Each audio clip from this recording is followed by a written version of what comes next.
ನಮಸ್ಕಾರ ವೀಕ್ಷಕರೇ, ಧ್ವನಿ ಸಂಜೆ ವಾಹಿನಿಗೆ ಸ್ವಾಗತ.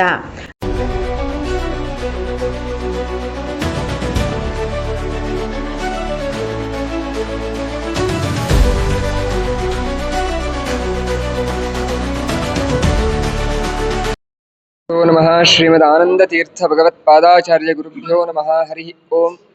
ಅಸ್ಪೃಷ್ಟ ದೋಷಗಂಧಾಯ ಕಲ್ಯಾಣ ಗುಣಸಿಂಧವೇ ಭಕ್ತಿ ನಮೋ ನಮೋ ಭಕ್ತಿ ಮುಕ್ತಿದಾಯಿನೇ ಶೇಷಶಾಯಿನೇ ಆಚಾರ್ಯ ಪವನೋಸ್ಮಾಕಂ ಆಚಾರ್ಯಾಣಿ ಚ ಭಾರತೀ ದೇವೋ ನಾರಾಯಣ ಶ್ರೀಶಃ ದೇವಿ ಮಂಗಲದೇವತಾ ಅರ್ಥಿಕಲ್ಪಿತಕಲ್ಪೋಯಂ ಪ್ರತ್ಯರ್ಥಿಗಜಕೇಸರಿ ವ್ಯಾಸತೀರ್ಥಗುರುರ್ಭೂಯಾದಸ್ಮದಿಷ್ಟಾರ್ಥಸಿದ್ಧಯೇ ಆಪಾದಮೌಲಿಪರ್ಯಂತಂ ಗುರುಣಾಂ ಆಕೃತಿಂ ಸ್ಮರೇತ್ತೇನ ವಿಘ್ನಾಃ ಪ್ರಣಶ್ಯಂತಿ ಸಿದ್ಧ್ಯಂತಿ ಚ ಮನೋರಥಾಃ.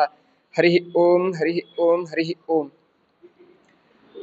ಕೃತಯುಗದಲ್ಲಿ ಎಲ್ಲರಿಗೂ ಕೂಡ ಸಾಧನೆಯ ಮಾರ್ಗ ಹೇಗೆ ಅಂದರೆ, ಚೆನ್ನಾಗಿ ತಪಸ್ಸನ್ನ ಮಾಡಿ ಅವರು ಸಾಧನೆಯನ್ನ ಮಾಡ್ತಾ ಇದ್ರು.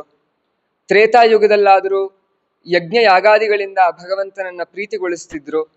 ಇನ್ನು ದ್ವಾಪರ ಯುಗದಲ್ಲಿ ವಿಶೇಷವಾಗಿ ಮೂರ್ತಿ ಪೂಜೆಯನ್ನ ಮಾಡಿ ಆ ಭಗವಂತನನ್ನು ಒಲಿಸ್ಕೊಳ್ತಿದ್ರು. ಆದರೆ ಈ ಕಲಿಯುಗದಲ್ಲಾದರೆ ಇದು ಯಾವುದೂ ಮಾಡಲಿಕ್ಕೆ ನಮ್ಮಂತಹ ಮನುಷ್ಯರಿಗೆ ಮನಸ್ಸು ಆ ಮನಸ್ಸಿನ ಚಾಂಚಲ್ಯತೆ ಎಂಬುವಂತಹದ್ದು ಬಿಡೋದಿಲ್ಲ. ಆದ್ದರಿಂದ ನಮ್ಮಂತಹ ಮನುಷ್ಯರಿಗೆ ಯಾವ ರೀತಿಯಾಗಿ ಸಾಧನೆ ಈ ಕಲಿಯುಗದಲ್ಲಿ ಅಂದರೆ, ಧ್ಯಾನವು ನಾವು ಚೆನ್ನಾಗಿ ಆ ಭಗವಂತನನ್ನ ಸಂಕೀರ್ತನಾಪೂರ್ವಕವಾಗಿ ಆ ಭಗವಂತನನ್ನ ಒಲಿಸಿಕೊಳ್ಳಬೇಕು. ನಾಮ ಸಂಕೀರ್ತನೆಯೇ ಈ ಕಲಿಯುಗದಲ್ಲಿ ವಿಶೇಷವಾದ ಸಾಧನೆ. ಅಂತಹ ನಾಮ ಸಂಕೀರ್ತನೆಯನ್ನ ಹೇಗೆ ಮಾಡಬೇಕು, ಆ ಭಗವಂತನನ್ನ ಹೇಗೆ ಒಲಿಸಿಕೊಳ್ಳಬೇಕು ಅಂತ ಹೇಳಲಿಕ್ಕೆ ನಮ್ಮೆಲ್ಲರಿಗೂ ಕೂಡ ಮಾರ್ಗದರ್ಶನವನ್ನ ಮಾಡಲಿಕ್ಕೆ ಬಂದಂತಹವರೇ ಶ್ರೀಮದ್ ಆಚಾರ್ಯರು, ನರಹರಿ ತೀರ್ಥರು. ಅವರಿಂದ ಪ್ರಾರಂಭವಾಗಿರ್ತಕ್ಕಂತಹ ಈ ದಾಸ ಸಾಹಿತ್ಯ ಎಂಬುವಂತಹ ಒಂದು ಪರಂಪರೆ, ಅಲ್ಲಿ ಬಂದಂತಹ ಒಂದು ಮೇರು ಶಿಖರದಂತೆ ಇದ್ದಂತಹವರೇ ನಮ್ಮ ಪುರಂದರದಾಸರು, ವಿಜಯದಾಸರು, ಕನಕದಾಸರು, ಇಂತಹ ಮಹಾಜ್ಞಾನಿಗಳು, ವ್ಯಾಸರಾಜರು, ವಾದಿರಾಜರು, ಇಂತಹ ಮಹಾಜ್ಞಾನಿಗಳು.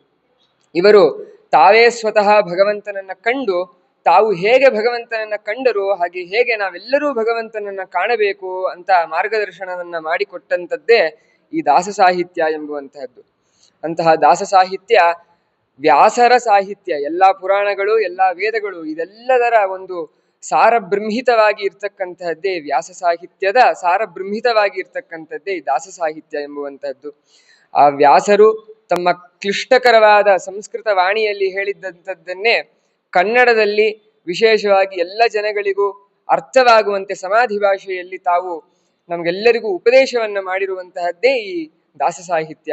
ಇಂತಹ ದಾಸ ಸಾಹಿತ್ಯದ ವಿಶೇಷವಾದ ಪ್ರಚಾರ, ಅದರ ಔನ್ನತ್ಯವನ್ನ ಎಲ್ಲರಿಗೂ ಎಲ್ಲ ಕಡೆಯೂ ಕೂಡ ಆಗುವಂತೆ ನಮ್ಮ TTD ಅವರು ತಮ್ಮ ಧರ್ಮ ಪ್ರಚಾರಣಾ ಕಾರ್ಯಕ್ರಮಗಳಲ್ಲಿ ವಿಶೇಷವಾಗಿ ಎಲ್ಲ ಈ ಧರ್ಮ ಸಂಸ್ಥೆಗಳಿಗೆ, ಎಲ್ಲ ಮಠಮಾನ್ಯಗಳಿಗೆ ಹೋಗಿ ತಾವು ವಿಶೇಷವಾಗಿ ಧರ್ಮ ಸಂಸ್ಥಾಪನೆಯನ್ನ ಮಾಡುವುದರಲ್ಲಿ ಬಹಳ ಪ್ರವೀಣರಾಗಿದ್ದಾರೆ.